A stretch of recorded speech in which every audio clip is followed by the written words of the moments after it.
I'll text him. Texting, Yeah. we're live. Okay. All right. Well, good evening. Welcome, everyone.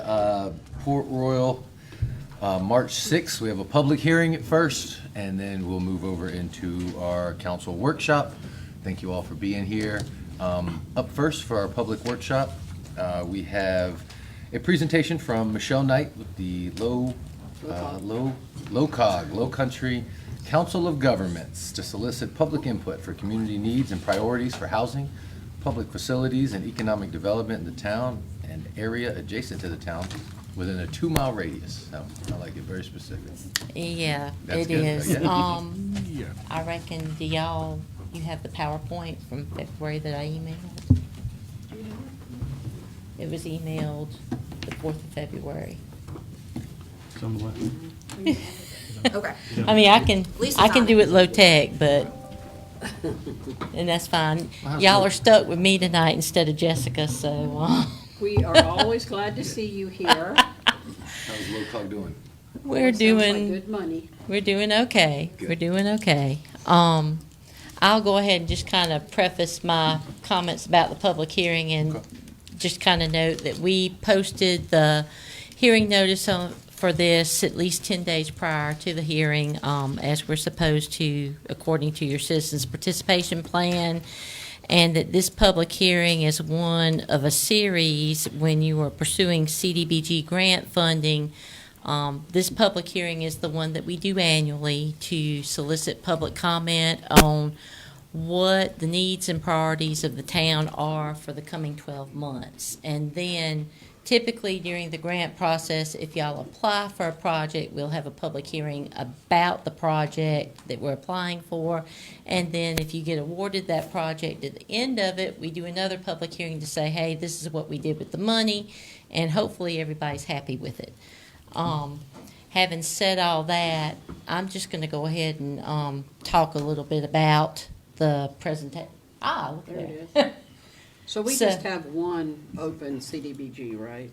And that's the Actually- street, or do we have two? You have two. You have Royal- Royal Well, I Palms. thought that was closed. It's closing up. It's Okay. close, but it's not quite there. And then you Awesome. have Paris Avenue that was The just new awarded, street. the newest one. And so, having said that, let's go ahead and move.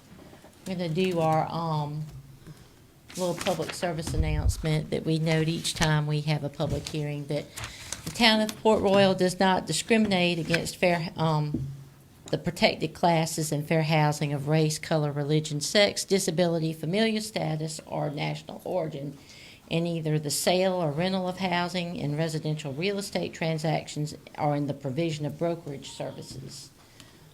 If you have someone contact you and they tell you that they feel like they've been discriminated against, next slide, you can contact us at Low Country Council of Governments. We'll take that information and forward it to the people that we need to forward it to, depending on what the information is. Next slide. The state CDBG program's been in existence now for probably 40 years, and it's designed to help units of local government improve economic opportunities and meet community needs for people primarily of low to moderate income. Next slide. In Beaufort County, my goodness, I don't know if I can read that on the screen or on my little notes. In Beaufort County, a family of 4 whose annual income is less than $75,000, I think that's 75. $73,450 a year would be qualifying as low to moderate income based on Beaufort County's census data. That number goes up or down based on the number of people living in the house, and it changes from county to county. Actually, Beaufort County in our 4-county region has the highest income levels to meet that qualification. Next slide. Let's go on to the next one. So for this year, we are estimating that the state's going to receive $19.8 million in CDBG funds to spread across several programs that they have. Next slide. The public comment period actually for their program year is over. It ended February 13th of this year. But the state does, if you have comments, they take them year-round. They just can't do anything about it for this program year. So if you have comments or suggestions, please still feel free to use that email address for Lisa Ross and contact her about anything that you have that you suggest that maybe they should be looking at. There are 3 broad program categories: community development, business development, and regional planning. And then we're going to talk specifically now about community development. Next slide. The community development program has the vast majority of the funding allocated to it. That funding amount totals about $17 million. There's basically a spring and a fall funding round for community development primarily that are competitive. The spring round is what we call the community infrastructure round. Application requests are due March 22nd, and full applications are due April 22nd of this year. This is what we call our water, sewer, drainage, road funding round. The maximum amount of funding that you can get under this set-aside is $1 million for a project. The minimum that you can apply for is $50,000. And as I said, this is a competitive round. The next set-aside we're going to talk about, or the next 2 set-asides we're going to talk about, are actually, go back. Whoa, you're going the wrong way. Now it's not moving. No, it's not me.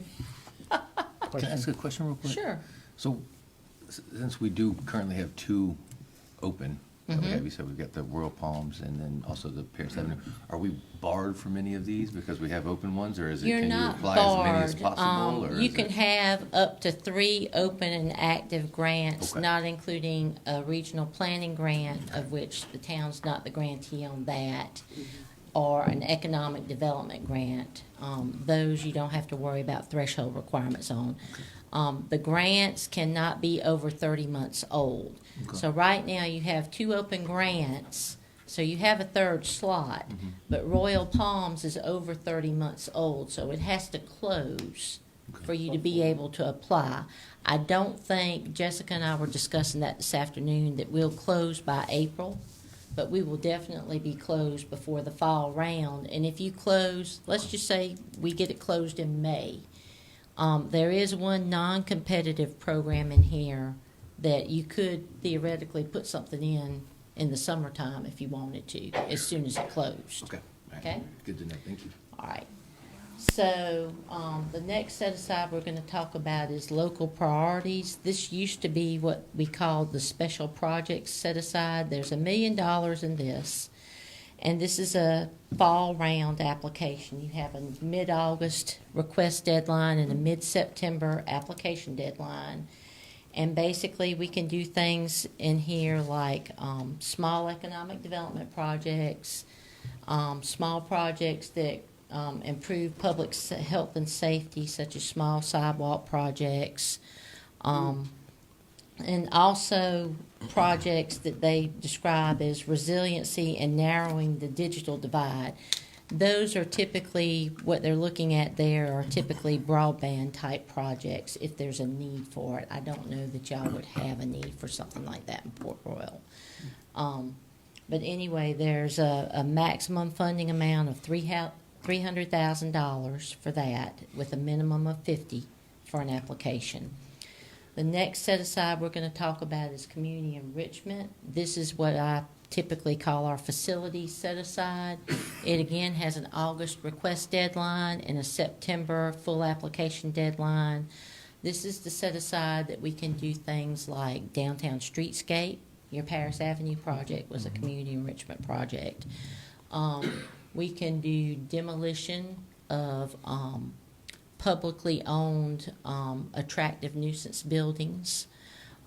We can do demolition of residential attractive nuisance buildings under certain circumstances. We can look at libraries. We can look at improvements or constructions of public facilities that serve a low to moderate income clientele. So we couldn't look at this money to do, say, a renovation to town hall, but if you had a health clinic in town that served primarily low to moderate income people, or maybe a DSS service center or a senior center, something like that, we could utilize the funding for those type Question. facilities. So that, but those facilities have to be town-owned, correct? They need to be town-owned, yes. Because you said, you mentioned library also, and we have the new library, but it's owned by County. the county. Well, that's still publicly owned. Okay. It could be done. Would that qualify You as- would probably have to look at that as a joint application with the county, and they would have to be on board with it. And the discussion of who would be the lead applicant for that project would have a lot to do with who's using the library. If you can argue that the library was only being used by the town citizens, and the town's 51% low to moderate income, I'm sure the then majority. it would probably be a town application with, as the lead, with the county being the joint. But if it's really serving a greater area than Port Royal, then it probably needs to be a county project that just happens to be located in Port Royal. We do, I see on here, it says specifically fire substations. Does that apply to police substations as well?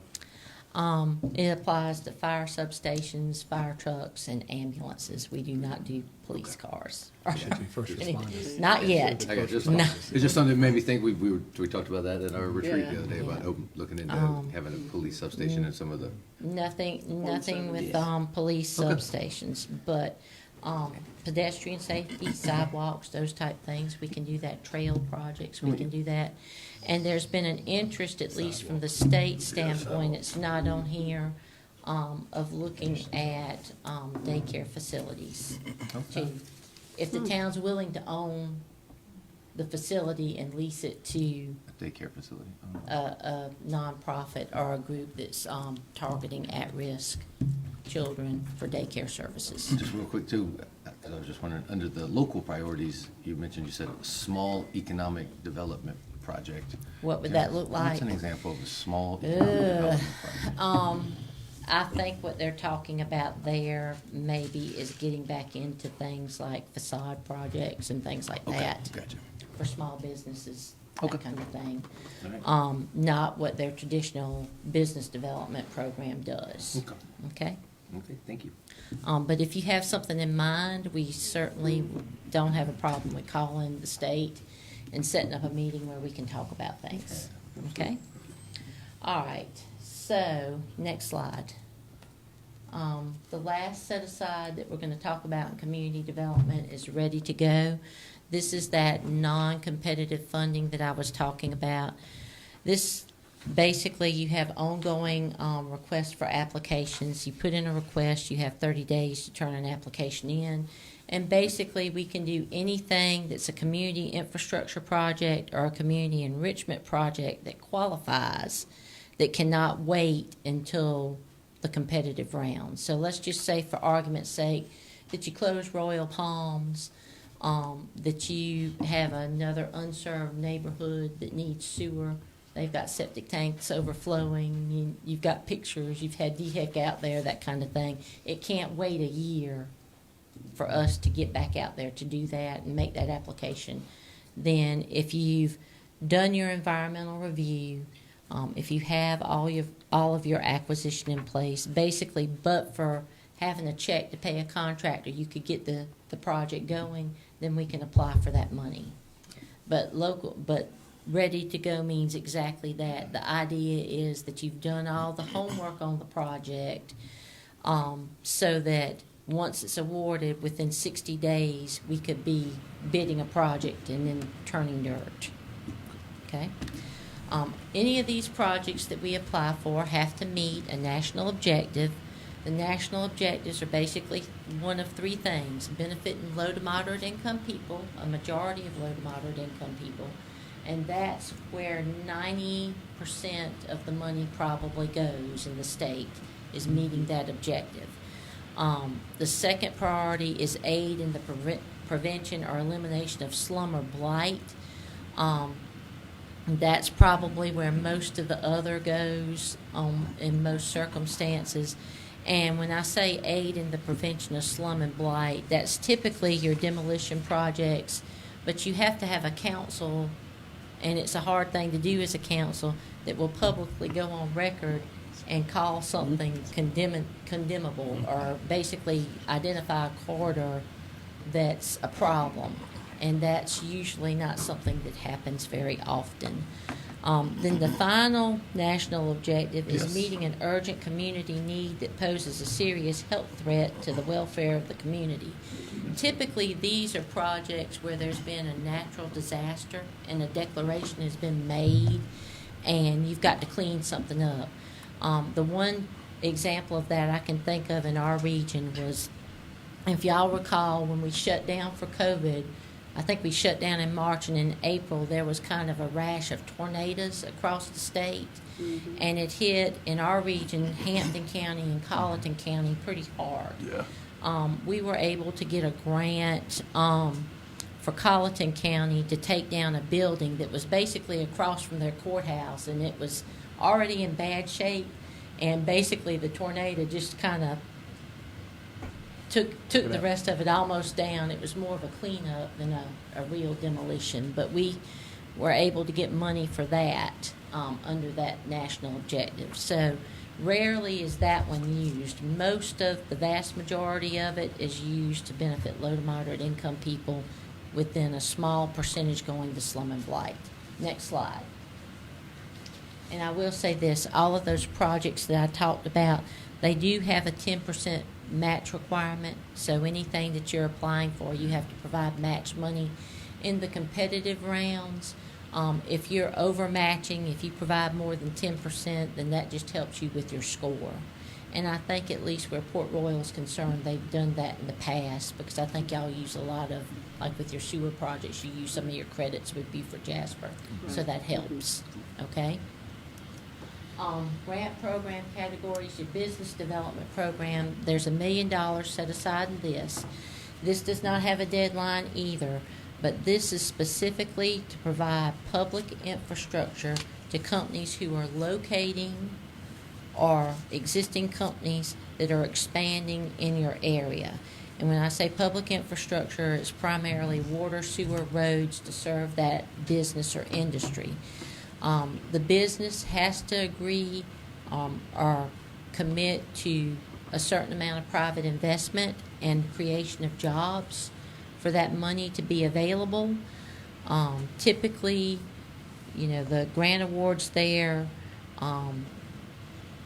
I think there's a maximum of $10,000 per job that will be awarded for a project like that. I think the state average is around $5,000 per job.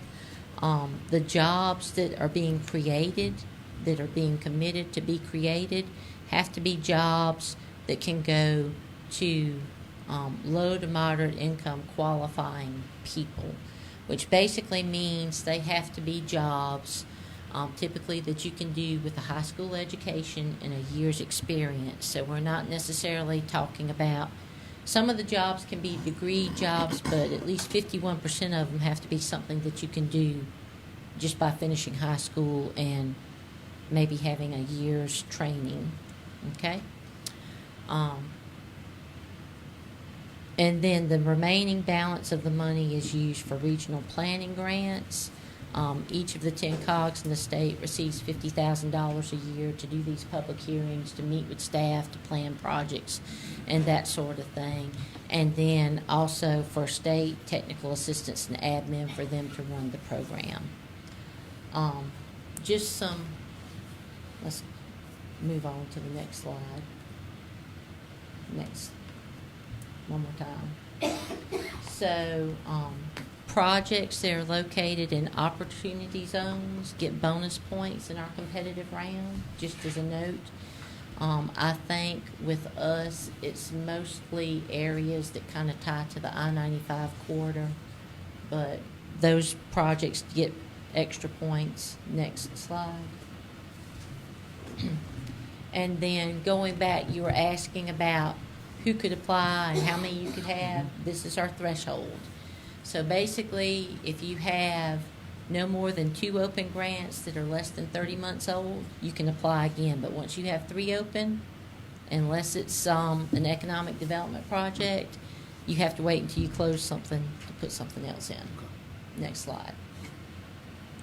Also with performance threshold, you can only have one neighborhood revitalization project or streetscape project at a time.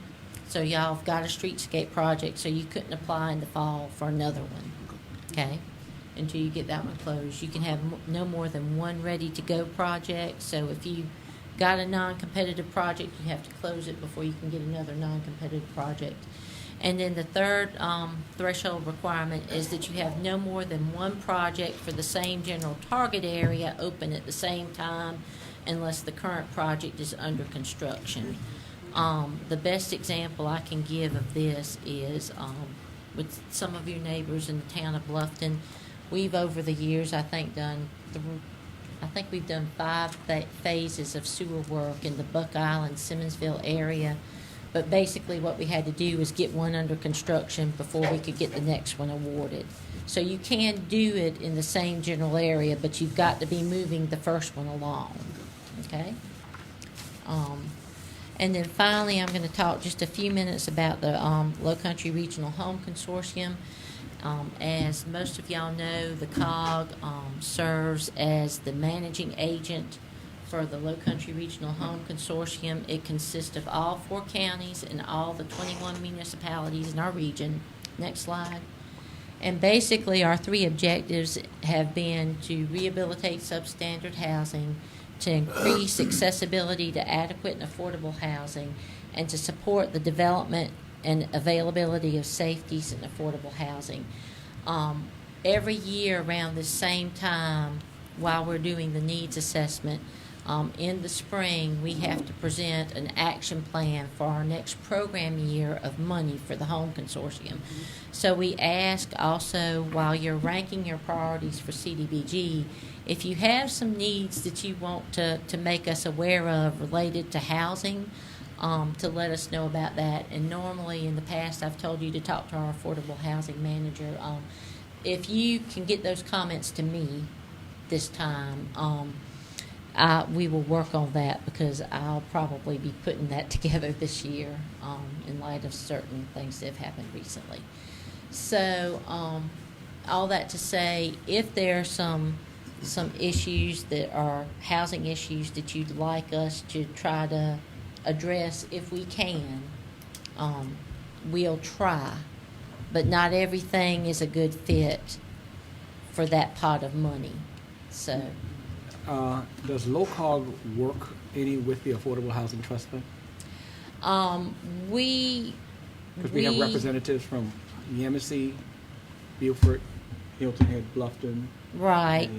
And We Jackson. have attended the meetings while it was in its infancy, getting started and they were looking at seed money and wanted us to participate, but it wasn't a good fit for us to be able to do that.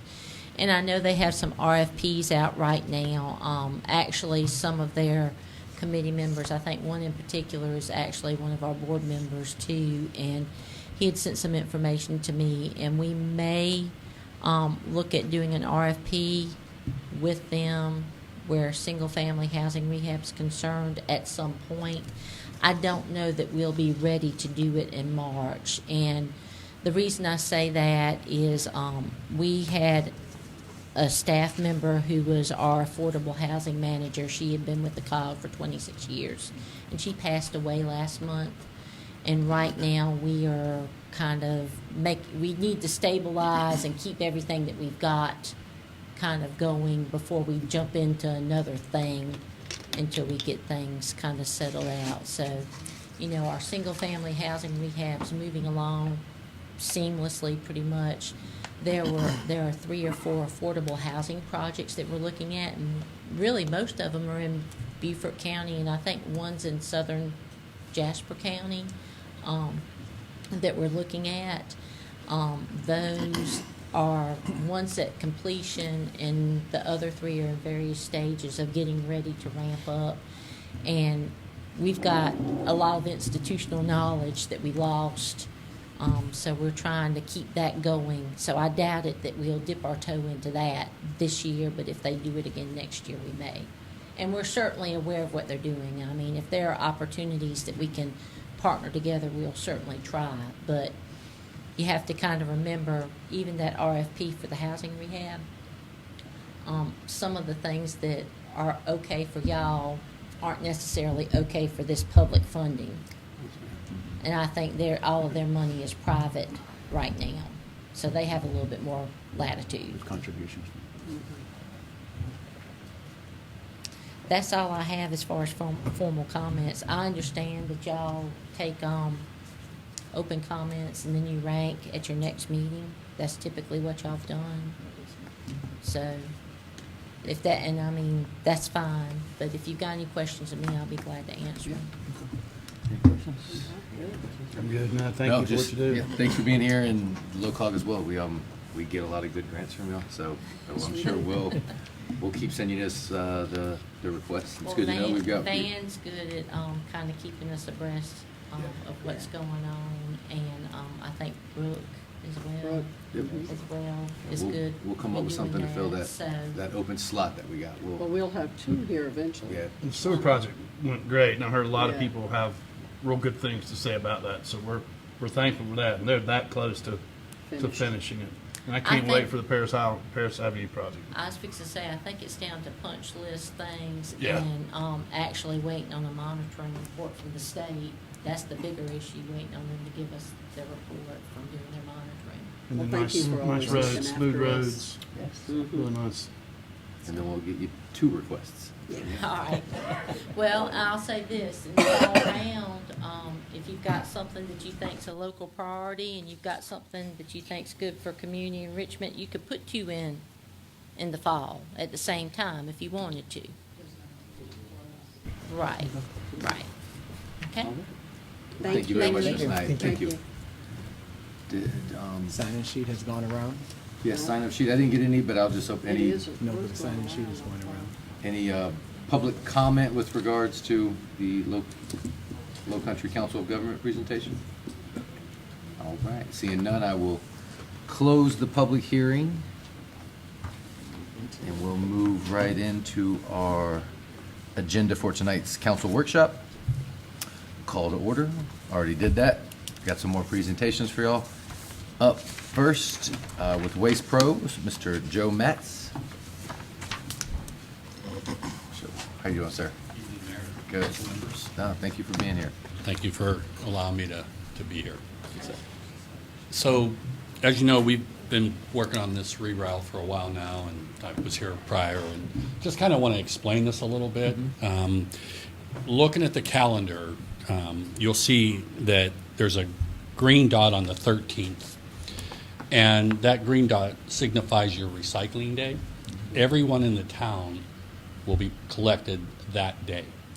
In order for us to move into the next every other week schedule so that everything runs smoothly, we've put a red, which is zone we'll call it week A, but it's a red zone.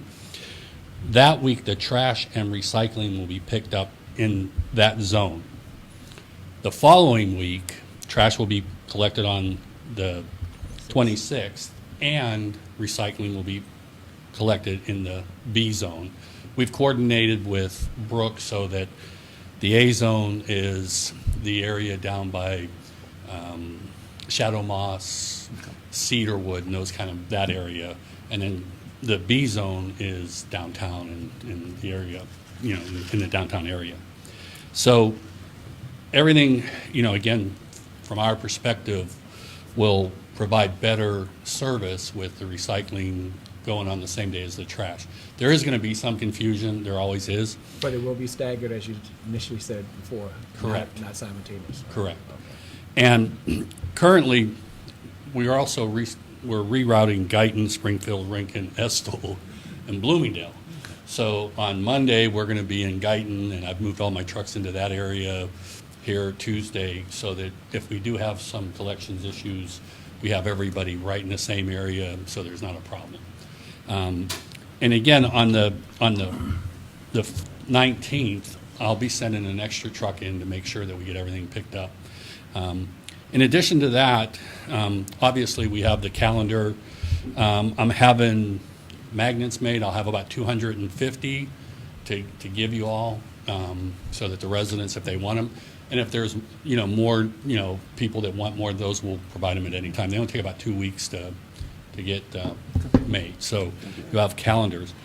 In addition to that, we're going to coordinate a text message to all the residents based on the list that Brooke has given us, so that they get the message out that there's going to be a reroute, their trash day, and we'll explain that. Along with when you call in, for example, we'll say if you're calling in about Guyton, please press 1. If you're calling in about Port Royal, press 2, just so it's it goes smoother. And then in addition to that, we're going to have extra operators. We're going to have an overflow. So anytime you do a reroute, and especially if we were just doing Port Royal, it would be relatively simple, the calls and stuff like that. But due to the fact that we're rerouting 5 cities, we just want to make sure that we have extra help for any of the overflow that happens. So if you all have any questions, I'll be glad to answer them. It's pretty simple Sounds like doing you your got it pay figured the out. bill. Any questions? It sounds simple. I know.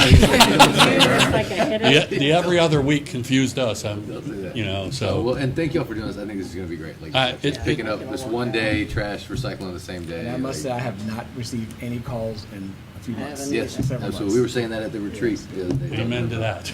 Yeah. So. Yep. All right. And while And also- Joe's up here, I do have to say that he started with Waste Pro right as we were getting rid of Beaufort Jasper Water, having the billing. Yeah. And it's been quite a challenge, but he's been really working well with the residents, working out the billing for them. And it's been a pleasure for staff to work with Waste They're Pro. responsive to a couple concerns that we've gotten also, and reacted very expeditiously, so that was good. Yeah, Well, and paying the bill is easy, calling and, or doing it online. When we got the list of Jasper Water, there were 1,500 customers that weren't on that list that we've been running down. So it's been quite a challenge Oh to my gosh. go back and collect those. And so, but I would be remiss if I didn't tell you that working with Brooke and her staff, You got the best staff. I've been doing this since 19 BC, and without a doubt, the best staff I've ever worked Yeah, they are. with. We agree with that. Thank you. Thank you. All right. Well, thank you, Mr. Matz. Thank you very much. Thanks for being here. All right. Up next, Beaufort County Economic Development Corporation, the one and only Mr. John O'Toole. Welcome, welcome, welcome. Good evening. How are you Good evening, doing? Mayor, council members. Thought you might be banned. Nope, not banned. Good to see you. I have some handouts, if that's Okay. helpful. Yeah, appreciate Permission it. to approach, Your Honor. Absolutely, yes, sir. The police Thank are you so watching. We much. got cops in the back watching. We got you Okay, covered, yeah. We won't arrest you for approaching. Thank you. Good, Even though good. you're wearing a star.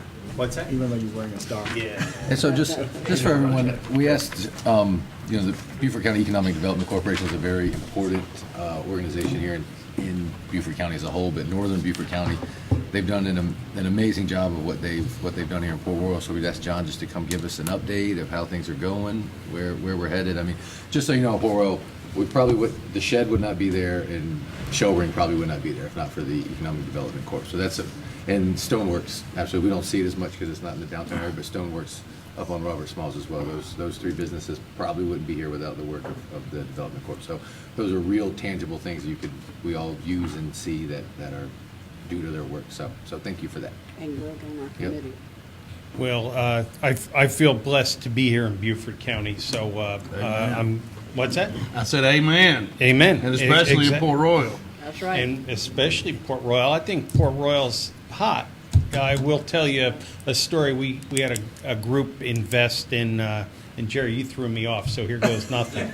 But no, we had a group invest about $15 million in Beaufort, in Beaufort, the city. And the gentleman, when he came up, said, "This reminds me of Charleston 30 years ago." And that's flattering, right? Because Charleston's a beautiful place, but it's also a cautionary tale.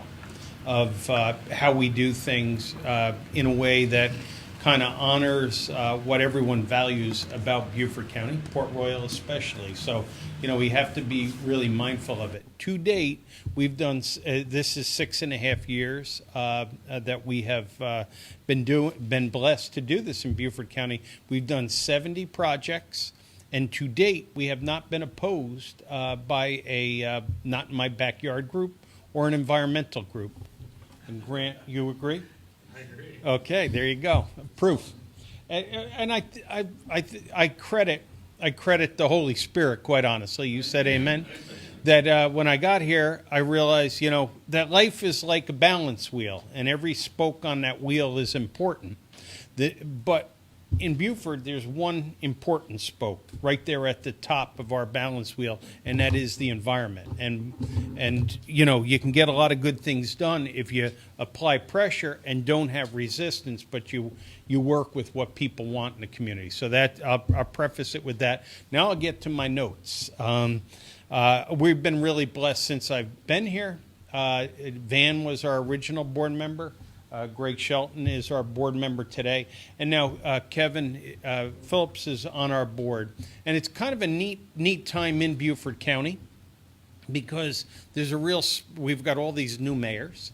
You're actually not the most junior mayor anymore.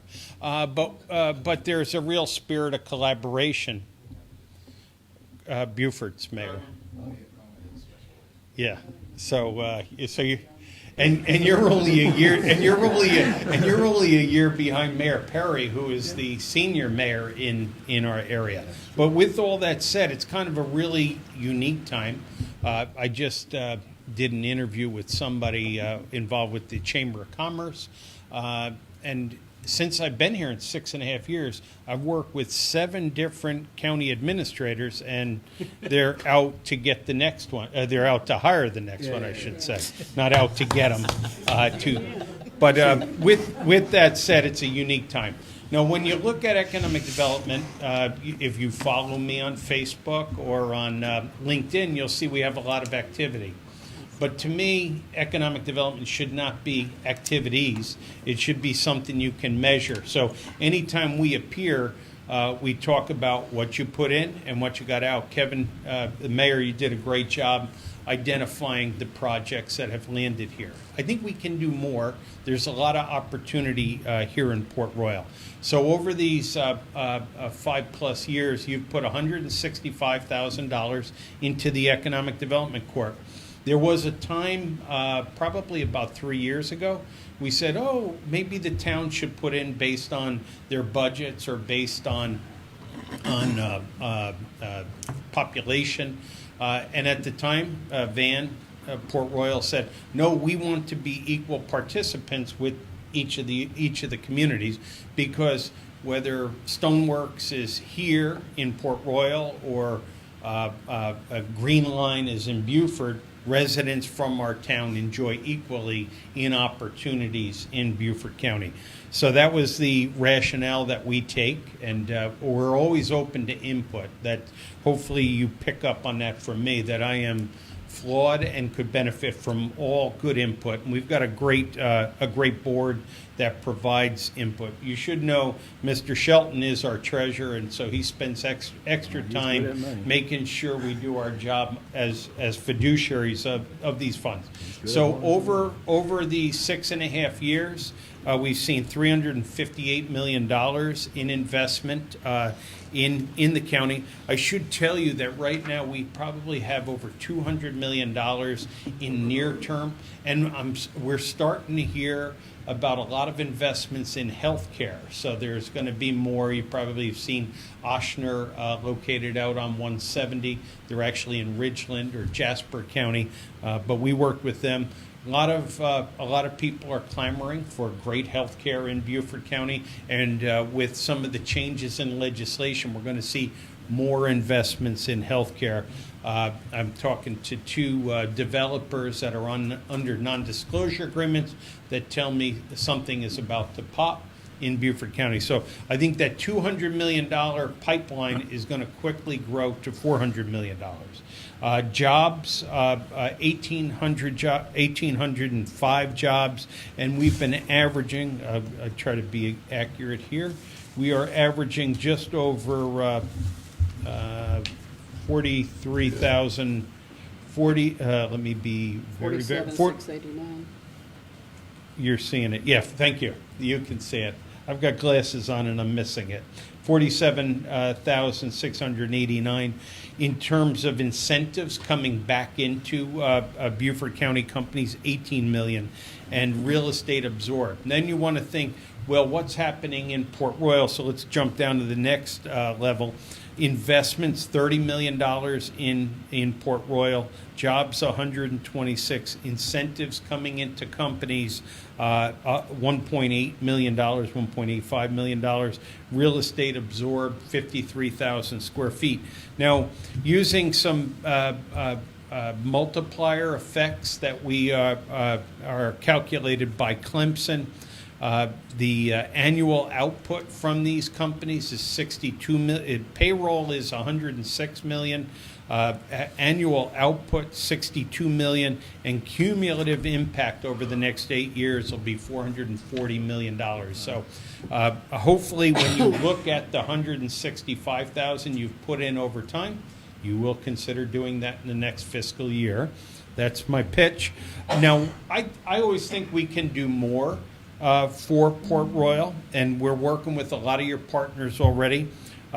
We just pitched the county on a budget over years to fund a budget item that would be $19,070,000 to take down, and we're again working very closely with our environmental partners, maybe in the north side of Beaufort County, to create a 500-acre industrial park.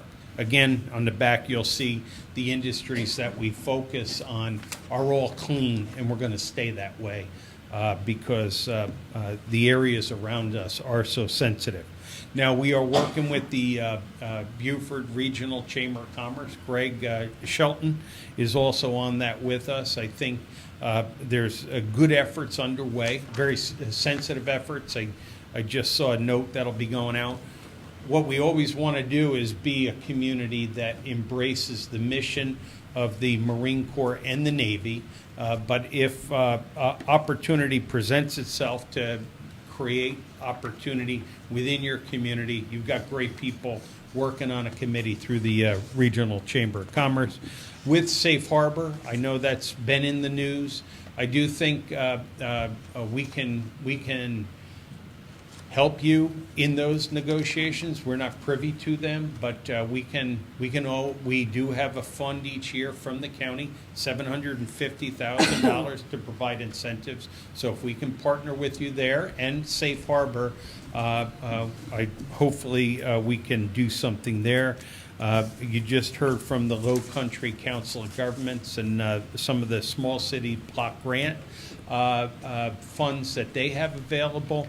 We can also incentivize, and we've had a really great conversation, the mayor's been part of it, Mr. Shelton part of it, of looking at our work in economic development, because I always think I'm like the father of like 5 or 6 kids that have nothing in common. You know, Hilton Head's so different from Port Royal, Beaufort's so different from Bluffton, the county parts are so different from Yamasee, and so we've had a really good dialogue at the board level to see how we can jump in and work with your planning staff to incentivize the businesses that you'd like to see as you relook Rebo Road and other parts of your community. So what was that? Natasha Bedingfield had a song, Unwritten. What we can do for Port Royal is yet to be written, but I think we can help you on a lot of levels. I should touch on shrimpers. And oftentimes I'll say shrimp fishing, and everyone on my board laughs at me. It shows I'm not from here originally, but we have been we actually took a trip with the Department of Agriculture to Norway, to Denmark, and to the Netherlands, and met with high-tech farming operations and high-tech fishing operations. And as we're there, we realized, it's one thing to attract this high-tech industry, but what are we doing to help the people in the industry? And Charlie Stone, who is now with Beaufort Jasper Water and Sewer, we're not missing a beat. We picked up Kelly Brunson, who is equally talented. But one of the last projects Charlie worked on was securing a $500,000 grant from the Department of Agriculture for a local shrimper. We're working with another shrimping operation, and we'll be meeting shortly with a bunch of shrimpers from St. Helena and from Bluffton. So we have a lot of partners that help us get our work done, but keep this in mind as you look at what you're trying to do at the docks here in Port Royal. We can help target investors. I'm a big believer that an investment's good. Government can make an investment, but it's a better testament to government spending, and a project we're working on at the airport's a good example of that. If you're going to spend money at the government level, let's see private investment paired up with that, so that then it shows that it's really viable and a job creator. So as you're looking to do things at the docks, keep us in mind, because I'm not saying we make it rain money. But the Department of Ag wants to work with these shrimpers. And when we were overseas, something that dawned on me, not to get political, but if Biden or Trump is the next president, I will tell you this, that people are going to be concerned about where their food comes from, the quality of the food. And I believe we can create a real brand around Low Country fish. If Starbucks can sell a fair trade cup of coffee for $7, we can create a good brand around Low Country fish. And I think a lot of the efforts to womp on fish dumping or shrimp dumping in the U.S. is going that sentiment's going to continue to grow. So there is opportunity here for our local economy. Well, one thing we do better than anybody in the entire world is this fresh, local shrimp. And we've got to find a way to market it and get it out. Just Yeah. like got milk or pork is the other white meat. I don't know what it is. We Farm to do table, We do everything. it better than Yeah. anybody, and it's right here, and we need help. And we were talking, Yeah. once we get the docks rebuilt and our seafood Right. processing plant, and then we can get the sword boat back up in here. Yeah. Well, I'd like to work with you to get private investment. I mean, so if you're going to put $2 million into Swordfish it, boat. and we Yeah. can leverage that against, I'm just throwing numbers out there, but 5 or 6 million of private investment. Now you've had grand list growth as well. That's right. So, Right. Well, we just a certainly thought. would appreciate that. But I think we can, my young colleague used to say, we can help communities if they let us, if they invite us in. And so that would be my message to you. Last points, you can see the industry, just for those people who don't have it in front of you, all clean, aerospace, back office, bio, life science, cybersecurity, defense, green industry, headquarters, healthcare, insurance and financial services, light or advanced manufacturing, and supply chain to hospitality. That's how we refer to shell rings, supply chain to hospitality. But we were real pleased to work with Nick on that project. We can, as you are looking at what you want to infill in Port Royal, we can hire lead generators and try to meet with the companies that would be a good fit for you. What we believe, what I love about the Low Country is, I'm not talking about like large retailers or something like that, but the Perrin Woodworking would be a great example. Authentic things that fit in with what Port Royal expects. And lastly, I may have exceeded the time you expected me to speak, but we do think it's really important to meet with your existing industry. It's estimated that 92% of all new capital investment comes from somebody already in your community. 82% of job creation comes from somebody in your community. And I will tell you, on these 70 projects, all but 3 of them have really come from away. Somebody has a taste of our community, and they want to move that operation from another part of the country to our community. So that's kind of what we're focused on. It's exciting what our pipeline of projects look like. It's exciting what Port Royal has ahead. And to the extent you can involve the corporation, we're ready to jump in. And a big part of what we do is low ego. Just you invite us in, we'd be happy to help out in any way we can. Awesome. Thank you, sir. Thank you, John. Yeah, as far as the lead generation, Mr. Shelton knows what we're looking for. As you could put, our must-dos attract more businesses to the town's business corridors, and we just had our retreat, and we'll have some new ones, but you're gonna see some very similar themes of, like you just said, local businesses, quaint things that fit the community. So I would just ask if you get any lead generations, anyone that's thinking about Port Royal, just bring them to Port Royal. Like, let them, drive around here and see it, because Port Royal's a lot more, you don't really get a feel for it if you just read the black and white on a piece of paper, like, oh, here's the population, here's the head count, here's that. It's one of those things, like, the parents talk about that when they came here and actually spent time in the community. That's what really sold it on them. And Nick, Nick was here all the time, but, so yeah, anytime we can get somebody on a golf cart and drive them around Port Royal, then that's probably a good selling point. So, Yeah, just a small vignette of what I see for Port Royal. I had an artist, I believe she was a ceramic, somebody who threw pots, but she had a gallery in Vermont and was intent on moving to Port Royal, and then her father became ill, but it's still a prospect that will continue to work as she resolves family issues. So. That's great. Thank you. Thank you for what you do. Mr. O'Toole? All right, John. Nice you, Mr. meeting you. O'Toole. Thank you If so you much. ever like to meet for coffee, I drink coffee. I'll show up. No, I'd be happy to always keep you apprised. Thank you. Thank you, John. Thank you, John. Appreciate your time, John. Appreciate it. All right, one more presentation tonight. We've got Mr. James Williams from the Beaufort Jasper Economic Opportunity Corporation. How you doing, sir? Good evening, good evening. Yes, sir. Honorable Mayor, distinguished members of council, staff, thank you for having me. We have a couple of things. I guess first is who we are. I thought it would be nice to just let the council know who we are. Beaufort Jasper Opportunity nonprofit. We were commissioned in 1966. Actually, the Honorable Jim Clyburn helped start the organization.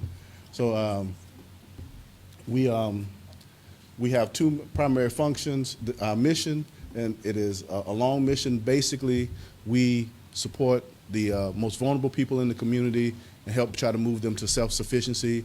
We were founded out of 1964 Lyndon B. Johnson War on Poverty. That is our origin, and we have been in the community for now 58 years. Our 2 main areas, community services and comprehensive early childhood development. Just a little shameless plug.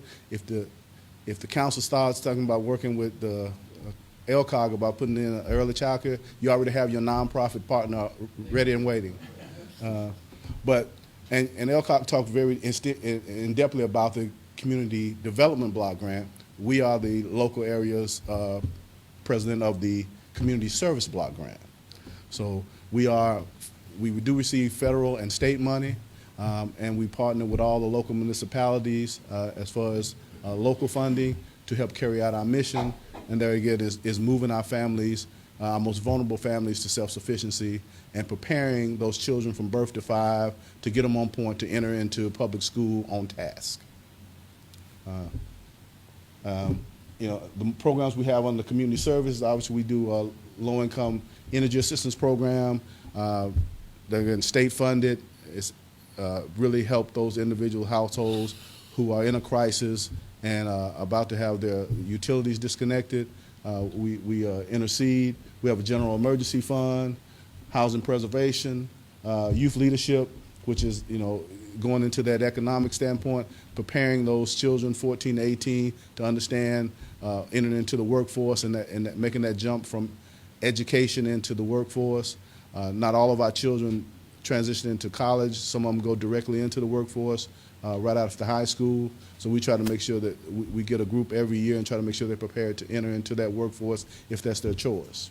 But we also do take them on an education trip to a local university so they can see both sides of the coin and see what they choose that's best for them.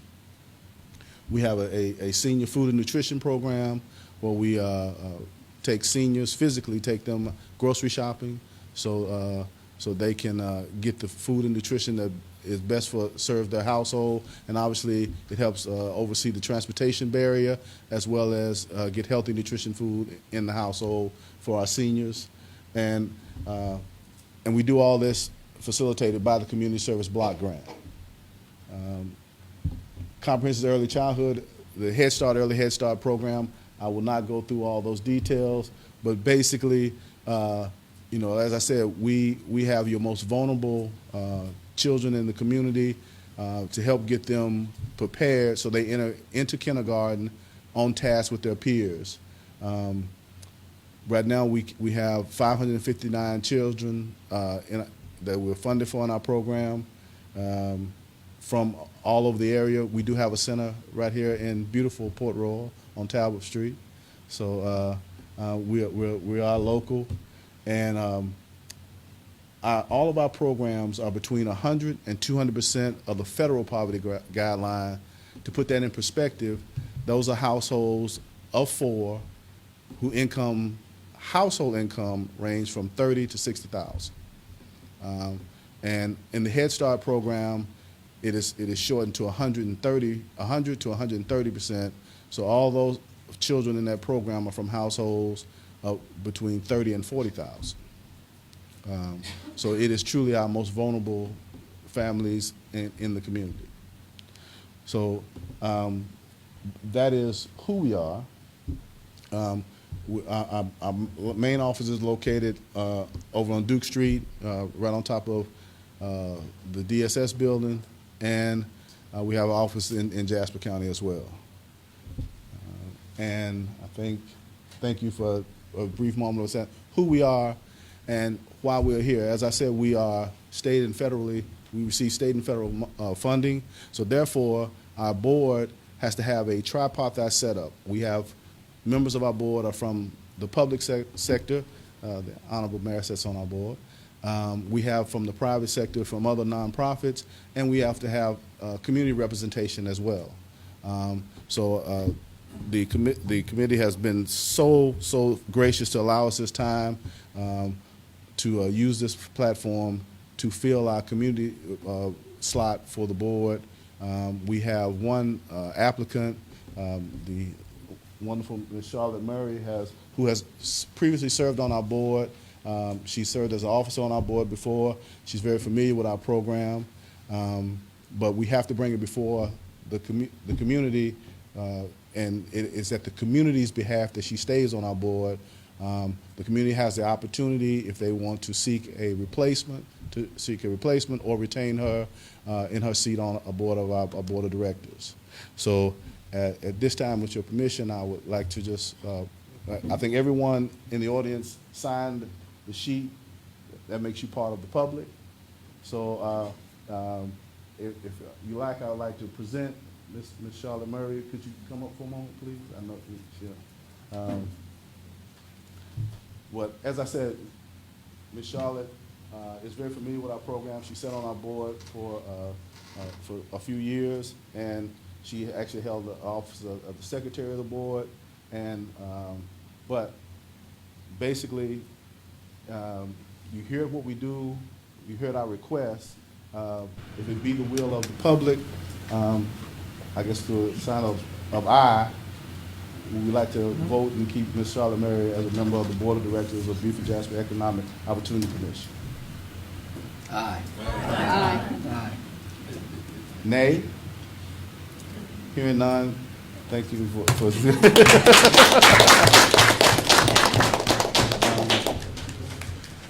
Thank you, Mr. Mayor. Thank you, council members. As I said, we've been in the community for 58 years. Our sole purpose is to protect, advocate, and support the lowest income members of the community in a variety of different ways. Partnership with this this council is always welcome. So with that being said, you'll be seeing more of me. Yes, sir. Thank And just say thank you. There's, Port Royal's a very diverse population. Yes. A lot of people, when they think about Port Royal, you just think about one area or one group, but it's really very, very diverse when it comes to income brackets, and it comes to different, ages and people. So it's good just knowing, you basically are helping from the youngest to the oldest and Yes. everything in between. And a lot of the phone calls I get, and I'm sure there's too, is people just need some help and they don't really know where to go. And so it's great just knowing what resources are out there. You can point them in that direction and hopefully just help out in that little way. So thank you Absolutely. for coming in and letting us know. So My pleasure, Mr. Mayor. any questions? Any questions? Thank you, Mr. Williams. Thank you, Mr. Thank you for what you do. You all. All right. Thank you, team, as well. And congratulations. All right. Absolutely.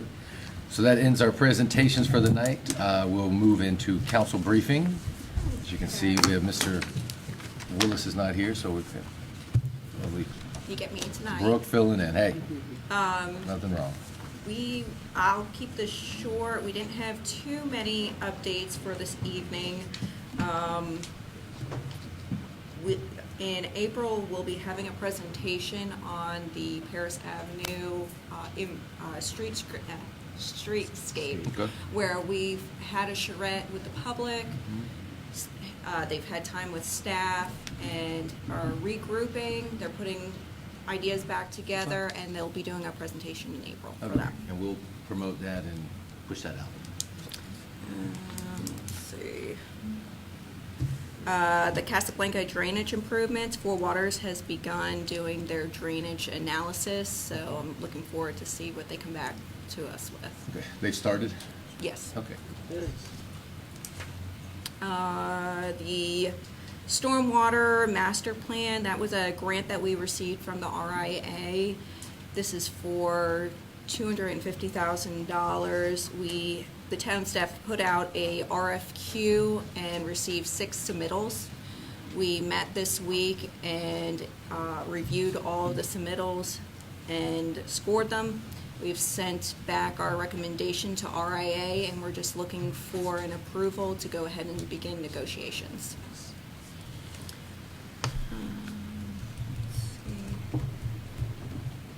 Paving has started. I know we've had the map that's gone out. They're doing a great job. Wonderful communication. Future roads, streets that are going to be paved will be receiving, any residents that will be seeing it come onto their street will receive a 48-hour flyer in their mailbox to let them know that the project is coming. Communication has been great. They have their telephone number on the flyer, so if there's any questions, they've been very proactive of answering any questions for the public. So, I've heard good things. So far, so good. So thank you. And they're Yes. working pretty Yes, quickly sir. as well. Yeah, they are. and the map doesn't show everything that's occurring. Like I said, we have a lot of grants that are going on, so there's no point of us paving something that we're going to be digging up again. So we're doing this in phases, and there will be more coming. Again, for our listening audience, again, what's the percentage of streets in Port Royal that's being resurfaced, repaved? I don't know the percentage. Okay. Town-owned streets? They're all town-owned streets. I'd say over 95% So of them. over 95% of our streets are being Town-owned streets, yeah. resurfaced and paved Yes. as we speak. Count on. And then she was saying, Town the ones that aren't being in touched. Port Royal. Yeah, the ones That that aren't- includes the ones that aren't being touched right now, the 95. Yeah, exactly. The ones that aren't being touched right now is because of it. She was saying we're doing drainage projects in a couple areas in the town, so we don't want to pave it, tear it up, and just repave it again. So we'll do the drainage projects and then pave those as well too. So. And I any just got other- one thing, Oh, I'm gonna comment on that real quick. I know Chief's got it on his radar. It seems to me in these new roads, people are driving a little faster. I don't know if it's just, No more bumps? right, we definitely gotta make sure we're on top of See that. that? Well, 1-5, we're you're dropping- alive. we're dropping the speed limit down to 1-5. 15 Yeah. in the village. So yeah, stay alive with 1.5. That'll be the new speed limit in the town. So we're gonna do 22 miles an hour down Paris Avenue and then 15 throughout all the side streets and everything too. So, but at the end of the day, I mean, you're right. Enforcement's a part of it, and also we'll have some speed bumps going in too. So we're, it's very, very aware of it. So Speed humps. And Van came up with that "Stay Alive with 1.5." I got to give him credit for that. He did. Well, we do like it. Yeah. So, okay. Thank you, Brooke. And the only other item that I had for briefing is the shrimp docks. Van and I have received a preliminary design from ATM. We have a couple of comments and tweaks that we'd like to see. Once they do those tweaks to it and we have something a little bit more solid, we'll be presenting that to you. Okay. Anything for Brooke? No, thank you. I'm going to ask, have we heard anything from Safe Harbor? No, sir. We have not. Do we know where we're at as far as the condemnation that we talked about last week or last month? No, do you have any other information on that or not? There's been some conversations about what the next step is. I'll let Van fill you in on exactly. Do you know what- if an appraiser has been engaged? Yes. Okay, so we got some, I mean, because just for the town, that's the first step of that process of condemning something is we have to go get a fair market value of it, and then we take that to the property owner and say, this is what the value is, and we go from there. It's a pretty quick process once we get that. So it's good to hear that we have someone engaged that's out there appraising the property, because it's more than just, and I found this out, it's not just, how much is this dirt worth? It's a very holistic view of what is the value of a trail, what does it bring to the neighborhood. It's a holistic look at it. It's not just this much dirt in this area costs this much. It's a lot more in depth with what a fair market value of that is. So, so we're working on that. So we haven't heard from them since we sent them, since we replied to their letter on the day of our retreat, right? Which is what? Was that last Friday? Two weeks ago? And the trail has been halted. Time flies. We haven't fly. But Yeah. The trail's sitting. yep. So, like I said, the town, we're committed. You know, again, to reiterate, to building infrastructure and getting the trail across that road, and we're going to do everything we can to make that happen. So, you know, we're not going to wait on somebody if they're going to make it difficult. So, the town has tools, and we're going to use those to do what's best for the town. So, that's where we're at. We're all in unison on that. Every So- step of the way. Yeah. So, all right. Just wanted to ask about that in the briefing. Yes, sir. Okay. All right, any questions for Brooke? No. No. All right, up next, agenda for next week. We have a light agenda for March, but that will get you ready for April because we'll be bringing a lot for April for y'all. We have a very special presentation that will be recognizing a police and fire department employees. Okay, great. Very excited for that. And we have a proclamation for the Disabilities Awareness Month. And that is it. Very first planning commission meeting coming up. You getting excited? Oh, yeah. There you go. And that's why we'll have a busy month for March April. 25th, yeah, I think, Yeah. Yeah, we'll I'm hoping to see a lot. I mean, the next month's coming forward, is planning commission to start bringing some recommendations to us. Just to clarify on the planning commission date, there's a work session at 4:30 that afternoon, so if anybody's interested in listening to the planning commission members go through their first test case before the meeting begins an hour after that, you're welcome to attend. I mean, then 5:30 is the regular And meeting just, start you know, time. kind of, and just for the town and for the people that didn't watch, you know, the 8 hours of our retreat, one of our must-dos, and we all were in agreement on, was code edits and getting into the code and the development code of Port Royal. We've had it in place for a long time. You know, we've seen now what's working, what's not working. You know, Port Royal is kind of teed up to experience a lot of growth going forward with business development, the port. I mean, things are right on a precipice of growing in Port Royal, so we want to make sure that that code and that planning documents that we have are fit us and fit where we're trying to go. So they said it's a 10 chapter code. 10 Yeah. chapter code. So they're at least going to do it, well, you know, and this is rough, this is the first one, but kind of talked about basically just taking a chapter a month, and the planning commission is going to get together and go through that thing and look at what's working, what's not working, what do we need to tweak, what do we need to get rid of. Those will then at that point come in front of council the next month at a recommendation, and then that next month they'll take up chapter 2 and then chapter 3. And so it's going to be a year-long process. It won't end up being as simple as it sounds in that explanation. I got you. But overall, it's going to be great. Just listen to me. But no, it's so I'm just letting everyone know it's a long, strenuous, but a very important process. And like I said, it really tees up Port Royal to set the table for the kind of development and growth we want to see going forward. And I'll let him handle the complicated parts. Yeah.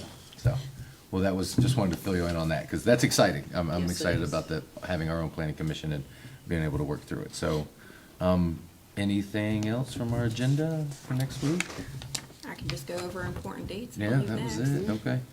All right. Before I go into important dates, we did have a accommodations tax committee meeting this week, Mm-hmm. and today the accommodation tax fund application has gone live. Okay. It's on the website. Sean's going to be pushing that out for us as well. Great. The closing date is April 10th. And any applicants that submit will need to go before the accommodations tax committee to do a presentation. And then from there, 50, 55,000, something like I that? think around that. if we're over $50,000 in accommodations tax, then we have to form this committee. But then there's also so much goes into our general fund, and there's the divided out. I think they got like It 27,000. creates the pot a little smaller Yeah. by the time it reaches the committee. I have a compliment also. I had a vendor that came to me this week and said that they just applied for a business license here in Port Royal. And he said that was the easiest process he's ever experienced Wonderful. in Beaufort County. We have a great team. Kudos to. Thank you. Yep. All right, up next here from tonight, important dates.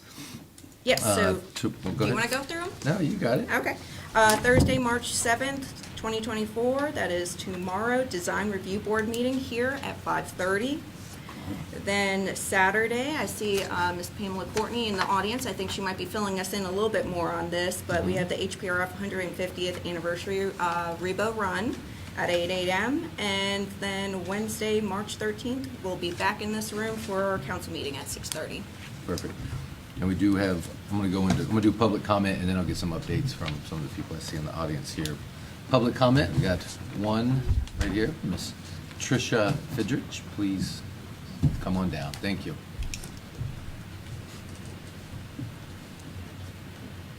Thank you, Mayor. Thank you. Gosh, a lot of good information tonight. Great information. So, good evening. My name is Tricia Fidrich. I'm at 1016 12th Street. First of all, I'd like to thank you, Brooke, Van, whomever got it done, but the trimming of the foliage on 12th and Madrid, it is so much easier to see the cars coming down, so I much appreciate however that got done. Also, I want to let you know that the men and women from Blythe who have been working on repaving and resurfacing the roads have been fabulous. They have been so courteous to all of us that have our cars and in and out of our driveways, and they have worked so hard, 7 to 7, and they were out here today the minute the rain stopped. So that is fabulous, and it's looking great. But yes, Chief, they are driving faster down Madrid, for sure.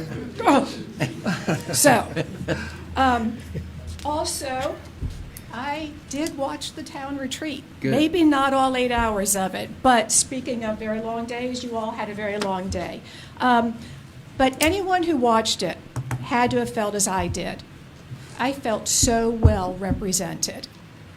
What you all brought up, the different areas, the myriad things that you brought up, I just felt that it was so real, so heartfelt, and things are going to happen. So thank you so much for that. One thing, the short-term rentals, I heard where you guys went with that, and it sounds perfect. Legislatures are working on something right now. It makes sense to wait to see what they're going to do. But I wish I felt as positively about communication with Safe Harbor and the recent events with Safe Harbor. As I understand it, at the beginning of February, the mayor, Councilmember Ashmore, and staff met with Safe Harbor representatives. The outcome was positive, and it appeared a common understanding had resulted. Then on February 14th, Council had a meeting where there was supposed to be a first reading regarding the long-awaited easement necessary for the continuation of the Spanish Moss Trail. However, at the 11th hour, the town receives a letter from Safe Harbor with unrelated demands in exchange for the 20-foot easement. It appears that council and staff were blindsided. The letter included demands like permanently hooking up a portable toilet to Beaufort Jasper Water Sewer Authority, storing shipping containers on site, continuing work on dock assembly for other ports for 18 months. With these demands and the way the port area looks now, maybe we're cool, coastal, and industrial. Thank God, however, for Brooke's mom and Pamela and all the people in this town who keep Port Royal cool, coastal, and far from ordinary. But why wouldn't Safe Harbor want to do everything to make the Spanish Moss Trail a reality? It will be right out the marina's front door for all their boat and yacht owners to access. Why throw up an impediment to something that is mutually beneficial? Of course, it's a bargaining chip. Port Royal Council and its citizens want the Spanish Moss Trail, so Safe Harbor will hold up or negate the years-long progress to get the Spanish Moss Trail across Rebo Road in order to get the concessions I've already enumerated. In the past, Safe Harbor has said they need the town to work with them. But is this the way? I thank you all for what you do. It sounds like with your brief little update right here that things are going somewhere, and I greatly appreciate it. Thank you, very well said. Thank you. Thank you. And on that, can we schedule an executive session for next week for legal advice with regards to the Safe Harbor development stuff? We're asked her to put an executive session on for next week with Before or Lawrence. after? At the end. Yeah. Right. I had no more public comments. Thank you, Anyone Trish. else? Public comments? Mr. Phil Ailing? Well, that's it, you're done. Yeah, you're done. You're done. Your wife's got the button back there, she's the one that pressed it. Get shocked. My name's Phil Allen, I live on 13th Street. We had this sidewalk program that was going gangbusters for a while, and then it just now has died recently, as far as I've been able to see. But I would encourage you that since we opened this playground over here on Richmond Avenue, the cars there have been phenomenal, and the people, it's just incredible. And the little kids crossing the street, going back and forth to cars. I would encourage you to get that sidewalk built there as soon as possible. Yeah, absolutely. Thank you. Thank you, Phil. Good point. Okay. Up next, got Greg Sheldon. I was going to call you up here anyways. I know Greg is our representative on the Economic Development Corp and also the Naval Hospital Task Force as well, too. So, Yes. Yeah. I have just a question more than a comment, and that is that when the road paving started this week, all of the trucks lined up on Madrid Avenue, everybody's getting excited about the new paving. Somehow or another, from 9th Street to 11th Street is not paved. Is that intentional? That's one of the sections that we're doing the Sewer. stormwater, Because if, work on. you know, Okay. that little Madrid floods right there real bad. Yeah, because we're the one that, I was the one that called in and said we got a big crater on, and they bypassed it. It was like, what, wait a Oh, minute. they should have fixed the. No, they got it, they got Okay. it. Yeah, we put cones in the way. Hey, we just wanted you to have to come ask us that question. No, I was listening back and But forth. no, It but you're just- right, from 11th Madrid down like that area, I was that's a just- flood, that's one of our yes, flood zones. So from 9th to 10th. It will 11th. get done, it's just when we get the. Okay, because I didn't want to have to bring all of the other homeowners up here. They're getting extra love, they're getting the you have a question training. about No, so as you can tell them, they're getting the drainage fixed and repaved, so. Okay. Double up. But no, I was gonna ask if, I mean, John did a great job, I don't know if there was any update from the Naval Hospital Task Force. No, the one update that we have on the Naval Task Force is a letter has been written that is going to go to the Department of Defense. We have the person now that we were looking for. We just didn't have an address. So as of this morning, I guess we were all updated that the letter has been finalized and approved. It's going to go out there. And I think one of the important topics about the Naval Hospital Task Force is that Port Royal is going to be the beneficiary if we are successful at this program, big time. And when you look at the things that we've been talking about, that if they come to fruition, would be a huge tax incentive and benefit to the town. So we got to keep our eye on that one, and we've got to really pray that we get that thing approved by the DOD. Absolutely. Yep. It's, yeah, we don't know what's gonna happen there, but We don't. It's That's a the game beauty. changer if something does. So, Yes. So glad that you guys are keeping an eye on the ball, so. Absolutely. One step ahead. Thank you. Thank you. Thanks, Thank you for what Greg. you do. Next, we got Grant, Coastal Conservation. Any updates, anything you wanna fill us in on? No updates. Okay, all right. Pam? And then last but not least, Ms. Pamela Courtney, with the Historic Port Royal Foundation. I think you got something happening this Saturday. That's right. Yeah, you want to give us an update?